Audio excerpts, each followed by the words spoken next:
최근 며칠 동안 20, 30명 선을 유지하던 일일 확진자 수가 다시 50명으로 늘었습니다. 요양병원 두 곳에서 감염이 확산되면서 일주일 동안의 고령 확진자 비율도 40%에 육박해 전국 평균을 웃돌았습니다.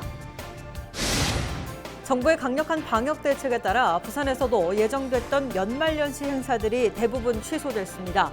해넘이와 해맞이 명소를 비롯한 주요 관광시설들이 폐쇄되고 숙박업소 방역도 강화됩니다. 부산대교의 교통안전 표지판과 충격 완화 장치 등 각종 시설물이 낡고 부서진 상태로 방치되어 있습니다. 관계기관들이 서로 책임을 떠넘기며 수개월의 시간이 흘렀고 시민들의 안전은 위협받고 있습니다. 기장군 앞바다에 추진되고 있는 해상풍력단지 건설에 대해 기장군이 강력한 반대 입장을 거듭 밝혔습니다. 시청자 여러분 안녕하십니까? 헬로티비 뉴스 부산입니다. 부산의 코로나19 확산세가 여전합니다. 조금 줄어드는가 싶더니 확진자는 하룻밤 사이 다시 50명으로 늘었습니다. 요양병원발 집단 감염이 다시 시작됐습니다. 장보영 기자입니다. 하룻밤 사이 부산의 코로나 확진자가 50명 급증했습니다. 최근 20명에서 30명 수준을 유지하다 배로 늘어난 겁니다. 요양병원 두 곳에서 감염이 확산됐습니다. 현재 코호트 격리 중인 제1나라요양병원의 환자와 종사자 430여 명에 대한 검사에서 9명이 추가 확진됐고 관련 확진자는 34명으로 늘었습니다. 인창요양병원 관련 확진자도 10명이 늘어 누적 확진자는 139명으로 집계됐습니다.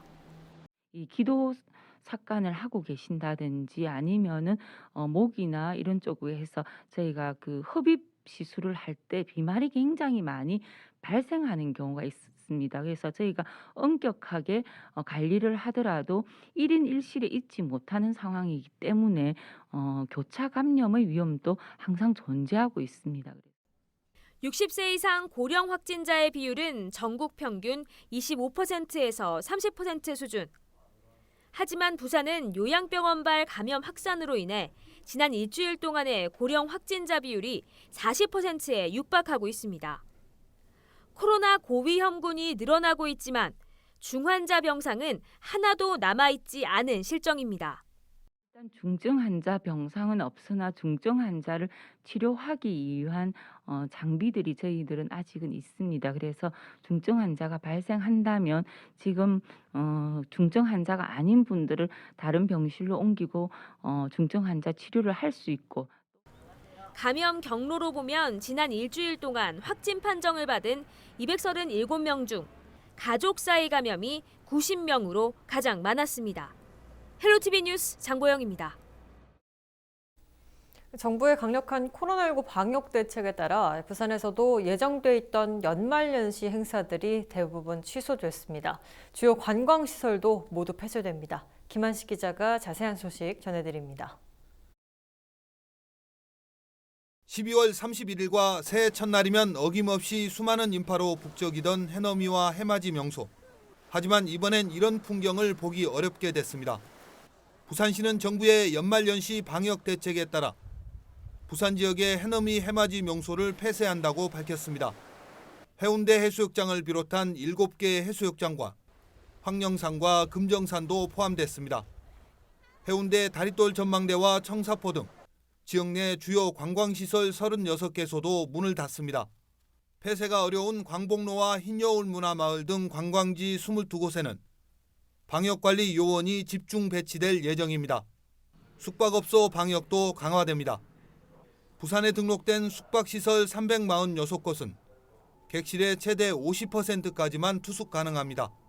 50% 이상 예약이 돼 있다면 취소해야 하기 때문에 예약자와 업소 간의 마찰이 예상됩니다. 종교시설 점검도 강화됩니다. 현재 2.5단계 거리두기 지침에 따라 종교시설은 비대면 정기 예배만 가능합니다. 하지만 일부 교회에서 이를 지키지 않아 부산시가 24일부터 나흘간 집중 점검하기로 했습니다. 의료진과 방역 인력들의 수고와 소상공인 여러분들의 희생을 한 번만 더 기억해 주십시오. 연말연시 집에 머무르시는 것이 이분들의 수고와 시름을 빨리 들 수 있는 유일한 방법입니다. 이번 연말연시 방역 강화 특별 대책은 오는 24일 0시부터 내년 1월 3일 24시까지 적용됩니다. 헬로티비 뉴스 김한식입니다. 부산대교를 지나면서 파손된 교통시설물들 곳곳에서 보셨을 겁니다. 보기도 싫지만 운전자들의 안전을 위협한다는 것이 가장 큰 문제인데요. 왜 방치되고 있나 했더니 황당하게도 시설물을 만든 주체도 없고 관리 의무를 가진 곳도 없었습니다. 안수민 기자가 보도합니다. 중구와 영도구를 잇는 부산대교. 운전자들을 안내해야 할 교통안전 표지판이 바닥에 나뒹굽니다. 방호 울타리에 설치된 충격 완화 장치는 대다수가 사라졌습니다. 남아있는 것들도 심하게 녹이 슬고 파손된 상태. 구분기를 안내하는 전멸등 역시 제대로 작동하는 걸 찾아보기가 힘듭니다. 오늘 봄 이전부터 이런 민원은 발생을 했었고요. 영도구 주민들의 교통 안전이 상당히 위협이 되고 대형 사고에 대비해야 될 그 시설물이 정말 제대로 된 기능을 못하고 있는 상황입니다. 교통안전을 위해 설치된 시설물들이 방치된 이유가 뭘까? 보수를 할 관리 주체를 정하지 못해서입니다. 영도군인 부산시 사무위임 조례에 따라 일종 시설물은 지자체의 유지관리 제외 대상이라는 것을 근거로 부산시 건설안전시험사업소 측에 정비를 요청했습니다. 반면 건설안전시험사업소는 같은 조례상 교통안전과 위험의 예방 조치, 도로의 유지관리 업무가 지자체 소관이고 자신들은 교량 고유의 기능에 대한 관리만 담당하고 있다며 정비를 할 수 없다는 입장. 관계기관들이 서로 책임을 떠넘기는 사이 7개월여의 시간이 흘렀습니다. 부산대교 시설물 정비를 둔 이 같은 책임 공방은 지난 2011년에도 발생했던 것으로 확인됐습니다. 하지만 지금껏 관리 주체가 정리되지 않으면서 유사한 문제가 또다시 불거진 겁니다. 해석상의 차이가 있는 부분에 대해서는 향후 사무임에 있어 16개 구군에 일괄 적용되기 때문에 분명하게 교통정리가 되어야 합니다.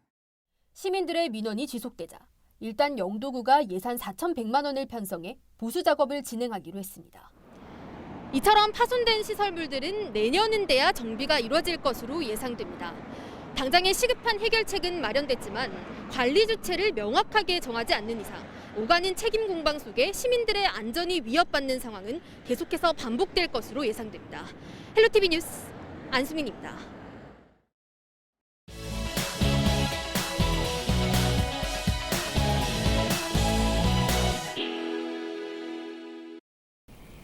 내년 4월 7일 부산시장 보궐선거를 앞두고 예비후보 그리고 출마를 공식 선언한 인사들에게서 부산 지역의 현안에 대한 견해를 들어봅니다. 이번 시간은 유재중 전 국회의원과 함께합니다. 안녕하십니까? 네, 반갑습니다. 네, 반갑습니다. 네. 부산 지역의 현안에 대한 견해를 좀 이 시간 들어볼 텐데요. 네. 부산에 산적해 있는 현안들이 많습니다. 네. 예, 그중에 부산의 현재 지금 가장 큰 문제점은 무엇이라고 보십니까? 그렇습니다. 단적으로 말씀을 드려서 경제적인 현안이죠. 참 시민들이 어려워하고 있습니다. 물론 여러 가지 경제, 국가 경제가 어려워지고 그 하나의 일환으로 할 수 있습니다만 또 네. 더군다나 지금의 코로나 또 19로 인해 갖고 소상공인들이 참 힘드는데 부산의 대표적인 해양 산업이라든지 조선업, 자동차 산업 또 그 제조업들의 어떤 매출이 격감함으로 인해 가지고 참 소상공인뿐 아니라 우리 시민들이 어려워하고 있습니다. 그런 가운데서 청년 실업률도 굉장히 높죠. 네. 청년 일자리가 줄어든다는 거죠. 그게 참 큰 현안이고 청년들이 이제 일자리 찾아서 수도권으로 유출되고 하다 보니까 부산이 네. 인구가 줄어들고 그래서 나이 드신 고령화가 가는 이런 급속도로 진척이 되고 하는 것이 부산의 현 문제인데 무엇보다도 부산의 이제 산업 구조를 체질을 좀 개선해 가지고 또 우리 가덕 신공항이 좀 만들어지고 그렇게 해서 청년들이 일자리를 많이 좀 만들어서 미래 2030 월드 엑스포도 유치하고 이래 가지고 미래의 어떤 발전돼가는 그런 기틀을 좀 놔야 되지 않겠나 생각을 합니다. 네, 조금 전에도 언급을 해주셨지만 전국적으로 이슈가 되고 있습니다. 가덕 신공항 문제는 좀 어떻게 풀어나가야 한다고 보십니까? 결론적으로 말씀드려서 우리 남부권에 네. 허버공항 안전하게 탈 수 있고 24시간 이착륙할 수 있는 그런 어떤 가덕 신공항 국제 관문공항이 만들어져야 되죠. 네. 그러나 좀 늦은 감이 있어요, 사실은. 이 정치권에서 논리에 의해서, 지역 간의 논리에 의해서 계속 진척이 되지 못하고 이랬다 저랬다가 막 바뀌어 왔는데 네. 참 시민들로서는 짜증스럽죠. 그러나 우리 부산만 보는 것이 아니고 이 남북권, 동남권을 봐서라도 가덕 국제 관문공항이 하나 만들어져야 된다. 수도권에 인천 영종도 공항이 있고 네. 대한민국 경제가 10위권 안에 든다면서 해외로 뻗어나갈 수 있는 협업공항 하나가 영종도에 겨우 있는 거 아니에요? 그렇죠. 그래서 남북권에 하나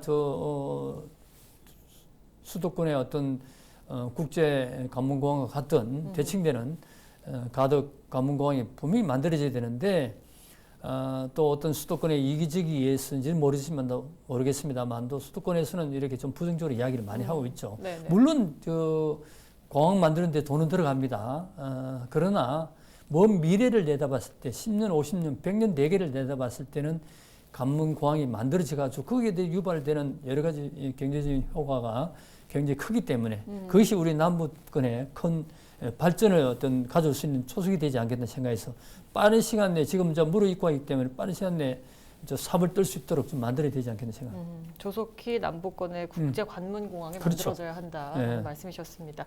마지막으로 부산 지역 역시 지역 간 불균형이 좀 심한데요. 동서의 균형 발전을 위해서는 어떤 것들이 좀 필요하다고 보십니까? 글쎄요, 또 동서 간 균형 발전에서 서부산권은 좀 피해의식을 갖게 돼 있고 동부산권만 발전돼 가지 않느냐 합니다만 부산은 하나의 어떤 바운다리로 보면 됩니다. 네. 바운다리를 봐가지고 그 나름대로 특색이 있어요. 그런데 이제 가덕 신공항이 만들어지면은 지금까지 피어시가 서부산권이 발전할 수 있는 여지가 굉장히 많죠. 네. 미래에 거기 모든 것이 들어설 수 있고 그렇기 때문에 계속 그걸 뻗어나오고 있잖아요. 그러 나오고 있고 우리 동부산권에는 이제 제2센텀 지역에 이제 정보산업단지 그린벨트가 해제가 이제 희망적으로 그렇게 발표되고 있기 때문에 빠른 시간에 저기 60만 평입니까? 거기다가 정보화 산업단지 이렇게 들어와가지고 젊은이들이 거기서 일할 수 있는 그런 어떤 AI라든지 IT 산업 같은 거를 유치해가지고 젊은이가 일자리 늘어날 수 있도록 만드는 것이 우리 동부산권의 발전에 오고 또 기장에 영화 촬영소 같은 게 만들어져가지고 문화, 이 동부산권에는 어떻게 보면 교육과 문화, 관광 이것이 좀 발전해 갈 수 있는 하고 서부산권에는 어떤 산업단지 네. 그런 로 가덕 신공항 깃들어져 가지고 그렇게 되면은 동서 어떤 상승 효과를 가지고 있어 가지고 균형적인 발전이 되지 않을까 그렇게 생각을 합니다. 아이디어를 창출해 난다면은 산업과 강과 학, 대학이 연구소가 합쳐져서 노력한다면은 큰 효과를 가져와 가지고 세계적으로 어떤 부산이 성장할 수 있고 또 부울경은 분명히 통합을 해야 됩니다. 네. 부울경 통합해서 남북권의 중심이 돼서 부산이 교육과 문화, 관광, 어떤 마이스 산업 같은 이렇게 된다면 이 동부산권도 굉장히 발전이 되고 그 중에 핵이 될 수 있는 것이 동부산권이 되지 않겠느냐. 그러면 수도권과 대칭되는 남북권의 중심인 부산에서 중심이 되는 이 동부산권이 되지 않겠느냐. 그래서 정말 발전 가능성이 높은 곳이다 하는 희망을 좀 가져봅니다. 네. 앞으로도 부산의 시민을 위한 또 부산의 발전을 위한 많은 고민 부탁드리겠습니다. 네. 네. 오늘 말씀 여기까지 듣겠습니다. 네, 고맙습니다. 감사합니다. 네.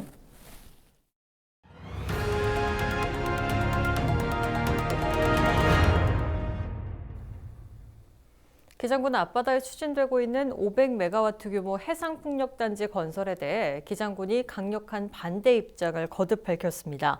기장군은 23일 입장문을 통해 고리원전으로 40년 넘게 고통받고 있는 지역에 항해 안전을 위협하고 해양 생태계를 파괴하는 등 부작용이 큰 사업을 추진하는 것은 받아들일 수 없다고 비판했습니다.